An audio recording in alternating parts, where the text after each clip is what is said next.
Halo para sahabatku sekalian, kali ini saya ingin membahas tentang keprihatinan etika politik di negara kita, di negara Indonesia ini. Berbicara tentang etika politik juga berarti berbicara mengenai masalah-masalah politik atau perilaku politik yang tentunya ini harus dipertanggungjawabkan oleh para politikus. Setiap politikus itu harus mengedepankan nilai-nilai etika politik dalam menjalankan kepemimpinan. Setiap politikus juga harus mempertanggungjawabkan moral etika politik, terutama ketika terjadi kecacatan dalam kepemimpinannya. Perlu diketahui bahwa masalah pelanggaran etika politik memang bukan lagi sesuatu yang asing ditemukan dalam dunia politik. Hal ini bisa ditemukan lewat kebiasaan para politikus yang kerap kali melanggar kode etik, baik yang tertulis ataupun yang tidak tertulis. Pertanyaannya, mengapa mereka selalu mengabaikannya? Apakah karena ketidaktahuan atau demi mengejar apa yang mereka inginkan? Apapun penyebabnya, harusnya sebagai tokoh politik, menjaga kepercayaan masyarakat terhadap pemerintah merupakan hal yang paling mendasar dalam kehidupan politik. Pemerintah, khususnya para politikus, harusnya menjaga kepercayaan masyarakat agar tetap mempertahankan legitimasi publik. Masihkah ada harapan akan adanya perubahan dalam etika politik khususnya dari para politikus? Saat ini kebanyakan para politisi, para politikus sudah mengabaikan aspek fundamental ini, bahkan selalu terlibat dalam masalah pelanggaran etika politik. Karena itu jangan salahkan masyarakat jika kepercayaan masyarakat semakin hilang, semakin menipis, bahkan mengarah pada krisis legitimasi. Peristiwa Selasa 30 Juni 2020 kemarin menjadi faktor utama saya dalam membahas etika politik yang saya tuangkan dalam video ini. Peristiwa ini terkait dengan RDP atau Rapat Dengar Pendapat antara Komisi 7 DPR RI dengan Holding Tambang BUMN, di mana Muhammad Nasir sebagai anggota Komisi 7 DPR RI meminta Orias Petruk Mudak sebagai Direktur Utama PT Indonesia Asahan Aluminium atau Inalum untuk keluar dari ruangan dalam Rapat Dengar Pendapat. Nah, untuk selengkapnya silakan para sahabat menyaksikan video berikut ini. Harusnya Bapak, kalau Bapak sekali lagi gini, saya suruh Bapak keluar dari ruangan ini. Kalau Bapak suruh saya keluar, izin pimpinan saya keluar, Pak. Iya, Bapak bagus keluar. Karena tidak ada gunanya Bapak rapat di sini. Anda bukan buat main-mainan DPR ini. Saya tidak Tahu? main-main, Pak. Anda bukan buat main di sini. Saya nggak main-main. Jadi Anda itu rapat harus lengkap bahannya. Enak betul Anda di sini. Siapa yang naruh Anda kayak gini? Percuma negara naruh kayak gini, Saya ngerti? diundang, saya datang. Kurang ajar Anda. Tahu Anda jabatan Anda itu mempertaruhkan negara ini. Pimpinan, mendengarkan saja. Bapak jangan jawab dulu. Kurang ajar Anda di sini. Nah, Kalau Anda nggak senang Anda mendengarkan keluar. saja. Kau pikir punya saudara kau nih semua? Ini punya negara, bukan punya pribadi. Saya bicara di sini pun atas nama negara. Kurang ajar. Kok dia memang kita ini mau rapat nih bahannya harus lengkap. Anda jelasin sejelas-jelasnya, karena fungsi pengawasan di sini dan anggaran. Kamu pikir negara ini utang, siapa yang mau bayar? Kamu. Enak betul kamu ngomongnya. Saya pimpinan, kalau ada orang begini lagi, tidak usah ikut rapat. Kita suruh wakilnya aja. Bila perlu kita suruh menterinya yang datang kemari. Tidak perlu lagi. Saya minta kalau ada orang seperti ini, tidak usah lagi rapat di Komisi 7. Saya minta diganti di rut ini. Saya kirim surat secara pribadi dari fraksi. Nanti kami minta bicara juga kami fraksi Demokrat. Saya akan kirimkan ke Pak Herik sebagai Menteri BUMN. Apa kayak gini? Di holding apa ini? Dibuat begini-begini kita. Bukan tempat main-main ini. Tentu para sahabat sudah mendengar bagaimana cara berbicaranya, bukan? Bagaimana menurut para sahabat? Inikah yang kita sebut sebagai public figure dengan gaya berbicara kelas preman pasaran yang duduk di kursi pemerintahan, dengan mengeluarkan kata kurang ajar yang dibarengin dengan nada tinggi dan sebelumnya sudah menggebrak meja? Sekilas, jika kita mendengar apa yang dikatakan oleh Nasir, seolah-olah Nasir menjadi sosok hebat atau bisa dikatakan pejuang gigih yang peduli dengan utang negara ini. Tapi benarkah demikian atau ada maksud lain yang disembunyikan? Dalam pembahasan ini saya tidak akan membahas persoalan pokok yang dipermasalahkan antara Nasir dengan Dirut Inalum karena ini bukan bidang saya.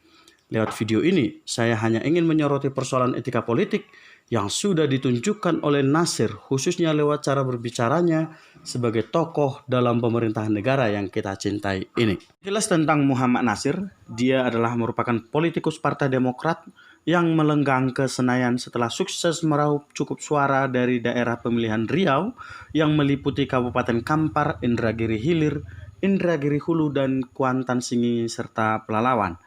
Dia juga adalah kakak kandung dari Muhammad Nasaruddin, ex-bendahara Partai Demokrat yang jadi terpidana kasus korupsi Wisma Atlet Hambalang yang melibatkan perusahaannya PT Anugerah Nusantara, anak usaha dari grup Permai. Selain itu, Nasir juga tercatat sebagai seorang pengusaha dan aktif di Asosiasi Industri Perkebunan dan Peternakan. Di DPR, dia duduk di Komisi 7 yang membidangi sektor energi dan sumber daya mineral, riset dan teknologi, serta lingkungan hidup. Karirnya sebagai politikus terbilang sukses. Dia terpilih sebagai anggota DPR sebanyak 3 kali, yaitu pada periode 2009 sampai 2014, periode 2014 sampai 2019, dan periode 2019 hingga 2024 mendatang.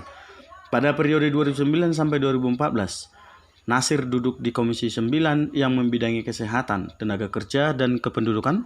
Sementara di masa kerja 2014 sampai 2019, Nasir bertugas di Komisi 7 yang membidangi sumber daya energi dan lingkungan hidup. Dan saat ini dia kembali duduk di Komisi 7 di periode 2019 sampai 2024. Sekarang kita masuk ke pokok masalah yang paling utama, yaitu tentang keprihatinan etika politik. Apapun yang sudah dilakukan oleh Muhammad Nasir, terlepas dari dia benar atau salah, namun sebagai tokoh masyarakat atau public figure, bahkan sosok yang menjadi wakil masyarakat Indonesia, sekalipun duduk di antara public figure lainnya, dalam hal ini Nasir sudah salah dalam menjunjung tinggi etika politik dan menjadi hal yang sangat memalukan bagi bangsa Indonesia sendiri. Bagaimana tidak memalukan? Sebab dia sendiri sudah tidak bisa mengontrol emosionalnya.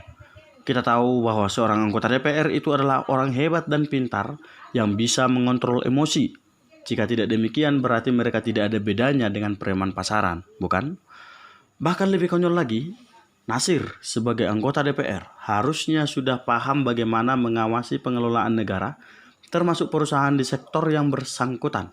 Ternyata kualitas berpikir dan emosional sekelas Nasir masih jauh dari yang diharapkan. Sikap, tindakan, dan perkataan Nasir ini menjadi tanda keprihatinan etika politik di Indonesia. Masihkah ada harapan akan perubahan etika dari para politikus? Selain itu, saya masih sangat penasaran mengapa Nasir begitu marah, bahkan sampai membanting meja dengan mengeluarkan kata-kata yang tidak bermutu untuk selevel DPR. Apakah karena bahan atau data yang tidak lengkap dari Nasir atau dari Orias? Atau karena Nasir memang tidak benar-benar paham dan tidak pernah belajar perihal mengelola keuangan? Apakah Orias sebegitu bodohnya? Atau justru Orias sedang mempertontonkan tingkah Nasir dan membuka kebodohan Nasir secara terang-terangan di hadapan masyarakat Indonesia?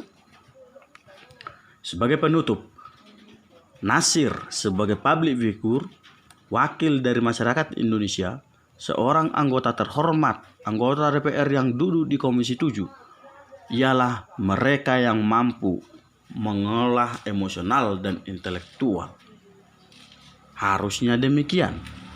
Dan selain itu, sebagai public figure yang harus benar-benar mampu mengatasi persoalan dan bukan malah mempermalukan negara dan rakyat dengan mengeluarkan kata-kata murahan dan selevel preman pasaran.